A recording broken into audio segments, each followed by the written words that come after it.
Hi! Sa video na to, ipapakita ko sa inyo kung paano mag-add ng bagong item deliveries manually sa G-Solutions POS. Una, sa dashboard, pumunta sa stocks. Then enter mo ang passcode mo.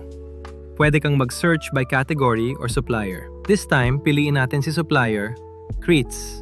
Pag napili mo na, automatic na lalabas lahat ng items under that supplier. Ngayon, para mag-add ng bagong deliveries, itype ang supplier name at ang delivery number.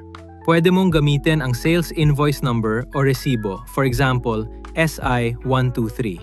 Pagkatapos, piliin ang specific item na may bagong delivery. Halimbawa, piliin natin tong item na to, then ilagay ang quantity, let's say 15. Then click Add to List. Makikita mo sa baba, naka-record na ang 15 na bagong stock. Kung may ibang item pa, ulitin lang ang process.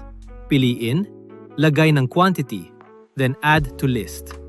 Kapag tapos ka na mag-encode ng lahat ng delivered items, click Record Data, then click Yes and OK. Naidagdag na sa inventory ang bagong stock.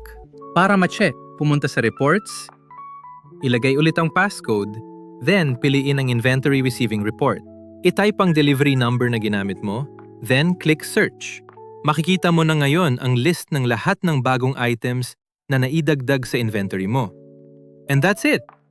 Ganyan lang mag-add ng bagong item deliveries manually sa G-Solutions POS.